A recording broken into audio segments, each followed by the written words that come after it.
Hey guys, long time no see. It's been 10 years since the last video, so I'm making a new video, but going to hurry up because you've been waiting so long, so here you go!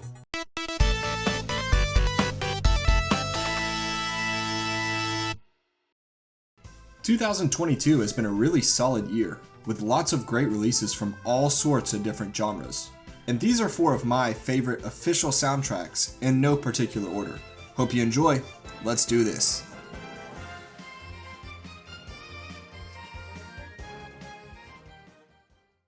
Starting off is Xenoblade Chronicles 3. I'll be honest with you here, anything with Yasunori Mitsuda on it is immediately going to grab my attention. As a whole, it's definitely not as dynamic as its predecessors. For example, most of the field themes are somber and atmospheric, contrasting the more upbeat and melodic area themes of Xenoblade 1 and 2. But I think it fits this game so much better as 3 has a much darker story to tell. On a different note, the battle themes are particularly notable and go harder than the previous games. I mean, listen to the Mobius fight theme. This could be the final boss theme for any other game, and it is the most reoccurring boss theme in Xenoblade Chronicles 3.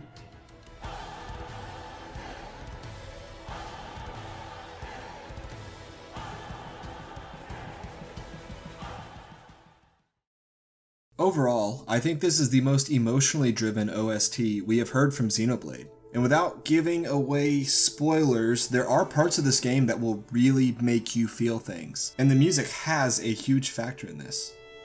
If I were to pick a favorite song from Xenoblade Chronicles 3, it would be the Rest Stop theme. Weird choice, I know, but something about the track feels so meditative, but sad, and weirdly ends with a hopeful tone. I don't know, something about hanging around the party while listening to this song feels so nice.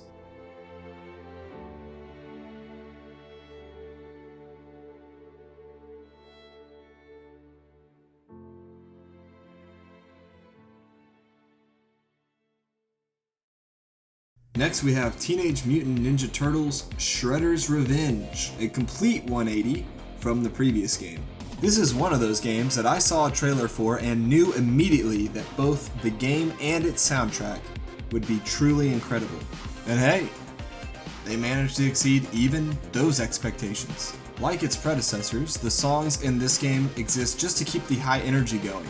And it works really well because this game is action-packed from beginning to end. Every track is refreshing too, because they play with all sorts of different genres throughout the game. It's very nostalgic to hear T-Lope's nods to jazz and hip-hop styles we heard in many Japanese games in the late 2D and early 3D era.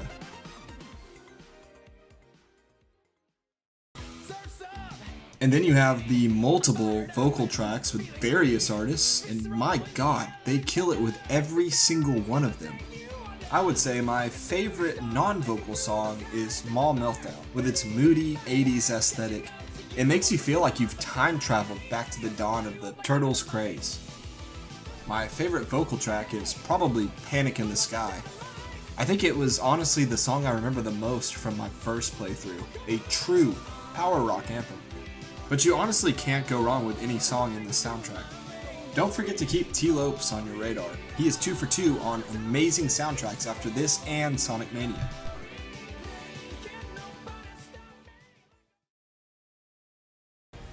Alright, time for game number 3, and it's Stranger of Paradise, Final Fantasy Origin. I enjoyed this game, but I know it left people pretty divided. But the soundtrack caught me off guard, in a good way. I actually didn't know this at first, but the game has 15 levels that are themed off of each of the mainline titles in the franchise, which means older themes from older games, re-envisioned in new and unique ways. Take, for example, Evil Forest from Final Fantasy IX.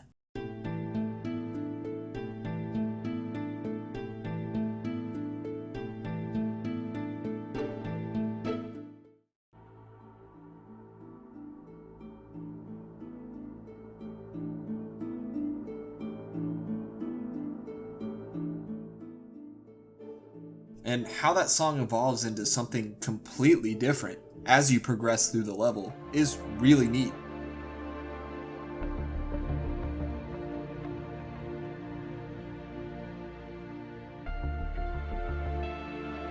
This is something taken from Nioh and Nioh 2, and I really liked its implementation here.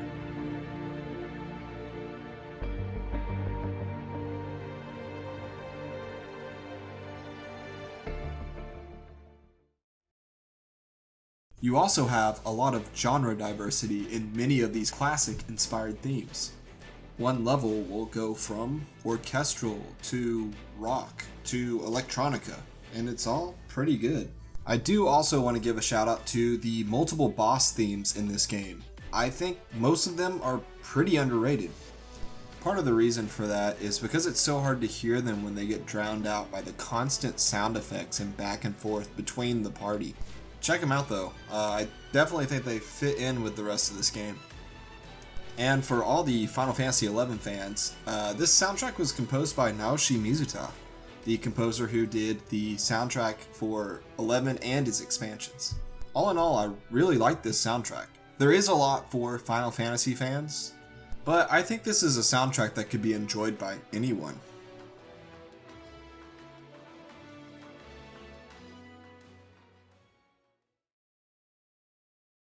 Last but not least is Tunic. I'm sure most of you have heard the positive buzz over this one, and let me assure you the soundtrack is just as creative and innovative as the game. Tunic is an otherwise very quiet game, with barely any lines of dialogue, no voice acting, and generally no sense of direction or instruction. This puts a weight on the soundtrack to set the tone for the player, a job it handles incredibly well. I would go as far to say that this is one of the most emotionally driven games of this year, and it's really impressive how this is just done with visuals and music.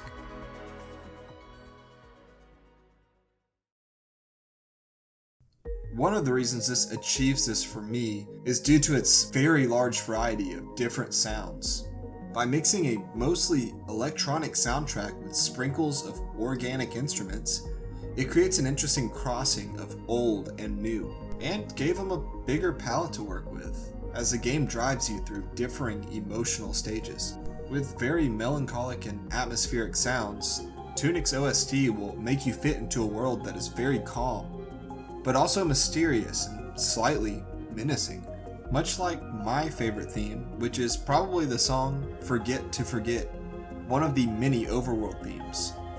I definitely think it's worth playing this one, not only because it is really good, but also to experience the soundtrack for the first time and see how well it impacts the narrative of it all. And there you go, 4 of my favorite video game soundtracks of 2022. But I haven't played everything this year. Let me know down below what your favorite soundtracks are, so I can play them. Thanks for watching. See ya.